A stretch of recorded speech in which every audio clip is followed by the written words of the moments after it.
Welcome to This Explainer. Okay, picture this. We're reconstructing a genuinely terrifying encounter that took place deep, and I mean literally miles deep, within the Appalachian Mountains. It starts out as your typical modern urbex adventure, but man, it quickly spirals into a classic heart-pounding campfire nightmare. So maybe turn down the lights for this one and let's set into the dark. Have you ever felt that sudden, sharp sense of danger right in your gut before your brain actually even registers what's wrong? I want you to hold on to that primal, instinctual feeling as we go. We're going to be following the story of Daniel. He's an urbex YouTuber, and his endless curiosity led him right into an absolute ocean of darkness back in October of 2019. Now, this wasn't just a hike. It was a descent into something that just actively defied logic.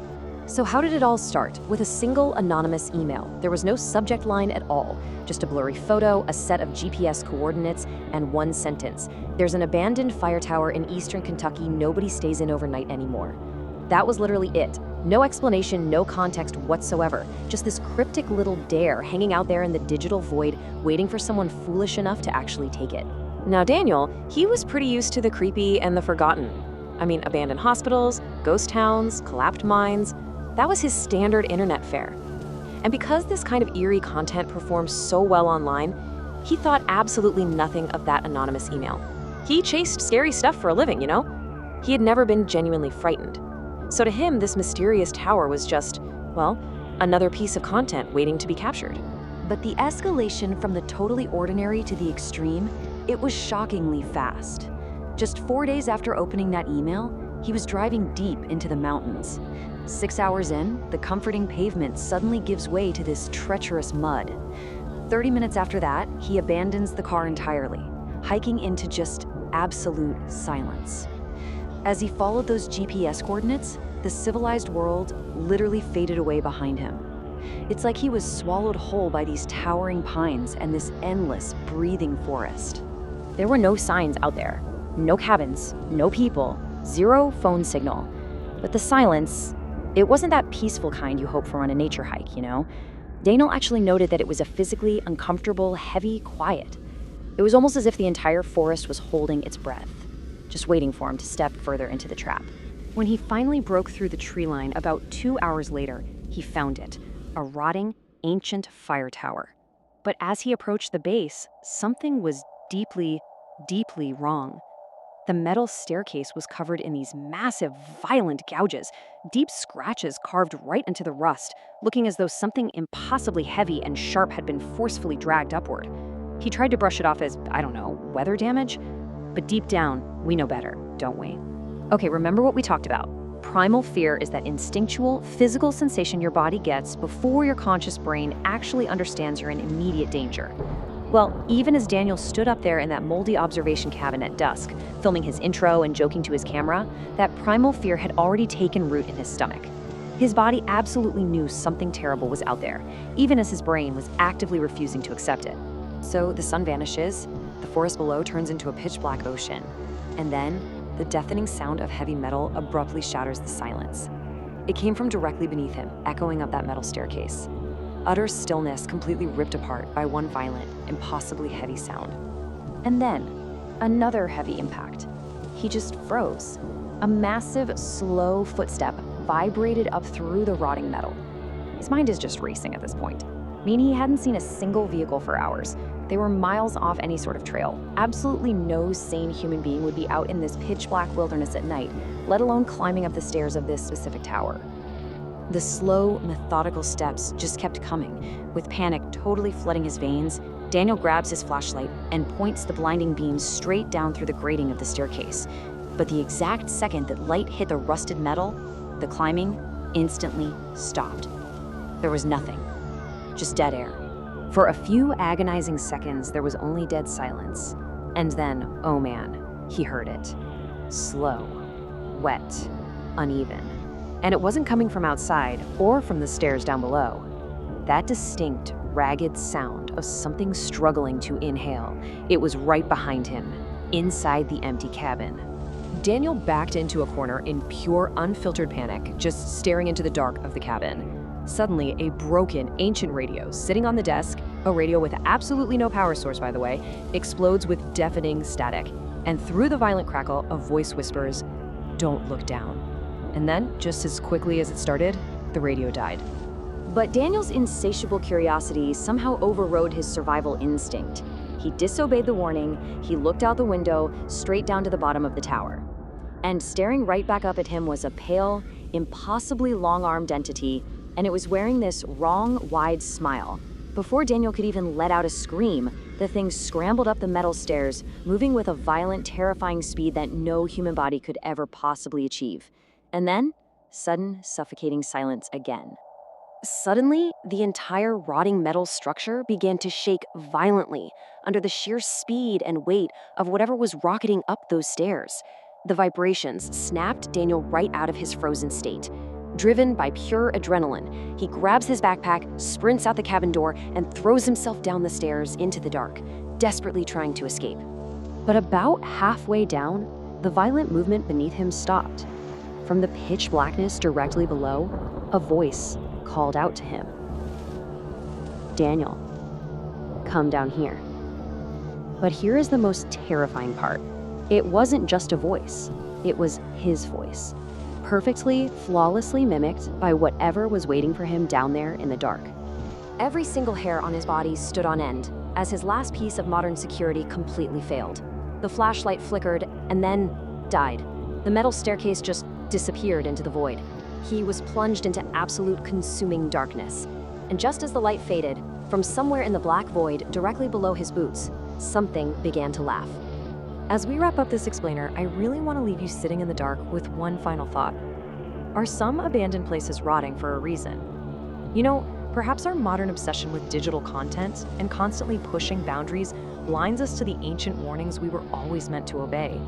Because maybe some places are forgotten on purpose. Thank you so much for joining me on this deep dive into the shadows. And hey, maybe think twice the next time you feel that primal fear creeping in.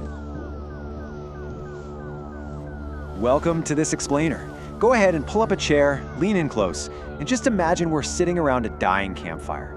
Beyond our little ring of light, there's nothing but absolute, suffocating darkness. Today, we're breaking down a story that perfectly captures that primal fear of what's waiting for us just beyond the light. So let's dive right into the terrifying narrative known as the Mimic of Black Pine Mountain.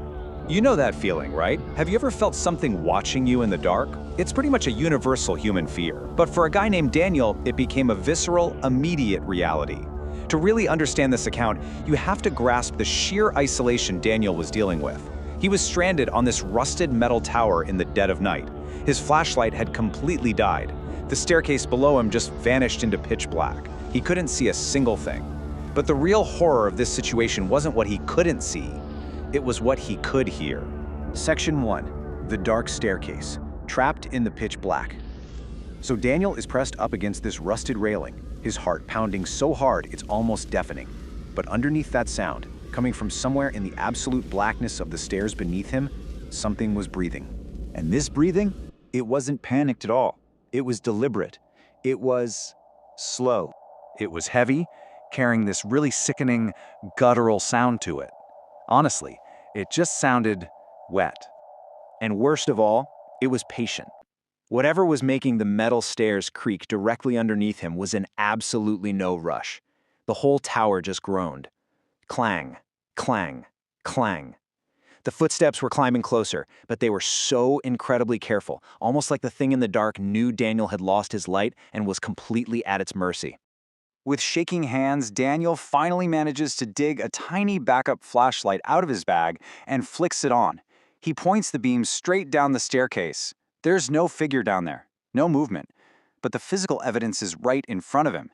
The metal steps are slick and wet. They're covered in fresh mud, and resting right there on the edges of the stairs are long black strands of human hair.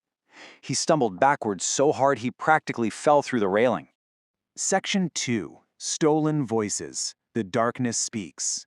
Now, as terrifying as that physical evidence was, this creature's most horrifying weapon wasn't physical at all. It was psychological manipulation. Because from deep below the tower, a voice called out, "Please help me." And the sheer visceral dread here, that was Daniel's own voice.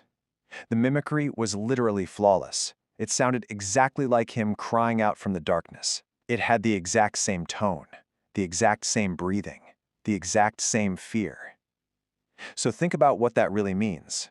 Whatever was down there had been listening to him all night, studying him, learning him, copying him. And the nightmare didn't stop with Daniel. The mimicry expanded into this horrifying chorus. From the blackness below, another voice echoed up, a little girl calling out, "Mom?" Then an old man's voice, then a woman screaming. Different voices, different people, just echoing, one right after the other. It was honestly as if the pitch-black darkness itself was speaking to him. Section 3. Descent from the Tower. The Spider in the Beams. At this point, Daniel is done waiting. He starts booking it down the staircase as fast as he physically can, the whole metal structure just violently shaking beneath his boots. But halfway down this frantic escape, he hears movement above him. He looks up, and he just freezes. Because something is crawling across the outside of the metal tower, moving upside down, exactly like a spider. Its limbs are bent back and twisted in these completely impossible directions. And pressed right between the metal beams, staring dead at Daniel, is a pale face, and it's smiling. It moved in complete silence, except for that same wet breathing. Daniel nearly falls trying to get away from this sight. The creature suddenly stops its impossible crawl. And then, at point-blank range, using the voice of Daniel's own mother, it whispers, "Daniel, don't leave me here." Yeah, Daniel just screams, abandons any sense of caution, and practically throws himself the rest of the way down to the ground. Section 4. The Twisted Forest. Pulled into the dark. Now, leaving the tower did not mean he was safe. Actually, the environment itself turned against him. The second his boots hit the dirt, Daniel sprints straight into the woods. Within seconds of hitting the ground, the frantic sprint is on. For minutes, he's running blind. Branches are just tearing across his face. Thick mud is swallowing his shoes with every single step. But the most terrifying part is the ongoing reality of footsteps crashing through the trees right behind him. And here's the worst part. His pursuer wasn't even running. It was just walking. Slowly. Deliberately. Like it already knew he had absolutely zero chance of escape. As he's running, those voices return, coming from all around him in the deep woods. The creature is using familiar comfort against him to create this twisted reality. He hears his brother, Caleb, calling his name. He even hears the voice of his dead grandfather. The environment is literally weaponizing the voices of the people he trusts most to lure him off the trail. Every direction sounded wrong, like the forest was actively trying to pull him deeper into its core. And then, all that horrific chaos just abruptly ends. The forest falls into complete dead silence. Daniel stops. He realizes he's completely lost. He's not on the trail anymore. The trees here are different, taller, darker, twisted. And floating between them are these tiny orange lights. At first, he thinks they're lanterns, but then he realizes they're floating way too high, like at least 8 feet off the ground. There are dozens of them, just watching him in the dead silence of the trees.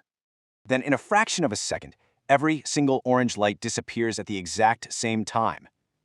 And directly behind him, a voice whispers, "Found you." Pure adrenaline takes over. Daniel runs harder than he ever has in his entire life. He doesn't even remember the run, just the sudden reality of slamming his truck door shut and locking it. He starts the engine, throws on the headlights, and that's when he sees it. The bright beams illuminate this incredibly tall, thin, pale creature standing right at the tree line. Its smile is stretched impossibly wide across its face, and right beside it, several smaller figures standing perfectly still, just watching him as he slams the gas and speeds away. Daniel survived. He drove away and never went back to Black Pine Mountain. But this explainer wouldn't be complete without one final, mind-bending piece of the puzzle. Section 5, the final footage. It was always there. 3 weeks after he escaped, Daniel finally decides to review the footage from the camera he had with him that night. He's watching the recordings. Everything from his time on the tower recorded completely normally. But then, he notices a specific timestamp from earlier in the evening, back when he was supposedly safe inside his cabin. At exactly 2:13 a.m., the camera revealed a truth Daniel had been entirely blind to. The footage clearly captured a tall, pale, smiling figure standing in the darkness of the cabin, right behind Daniel, just watching him. He never saw it while he was filming. He had absolutely no idea he was sharing the room with it. The video proved the creature had been standing right behind him the entire time. Which leaves us with one question that reshapes this entire terrifying account. If the tall, pale, smiling mimic was standing silently behind Daniel in the cabin the entire time he was filming, then when Daniel was trapped in the pitch black out on that metal tower, what exactly was climbing the stairs? Thank you for joining me for this explainer. Keep your lights on, and I'll see you next time.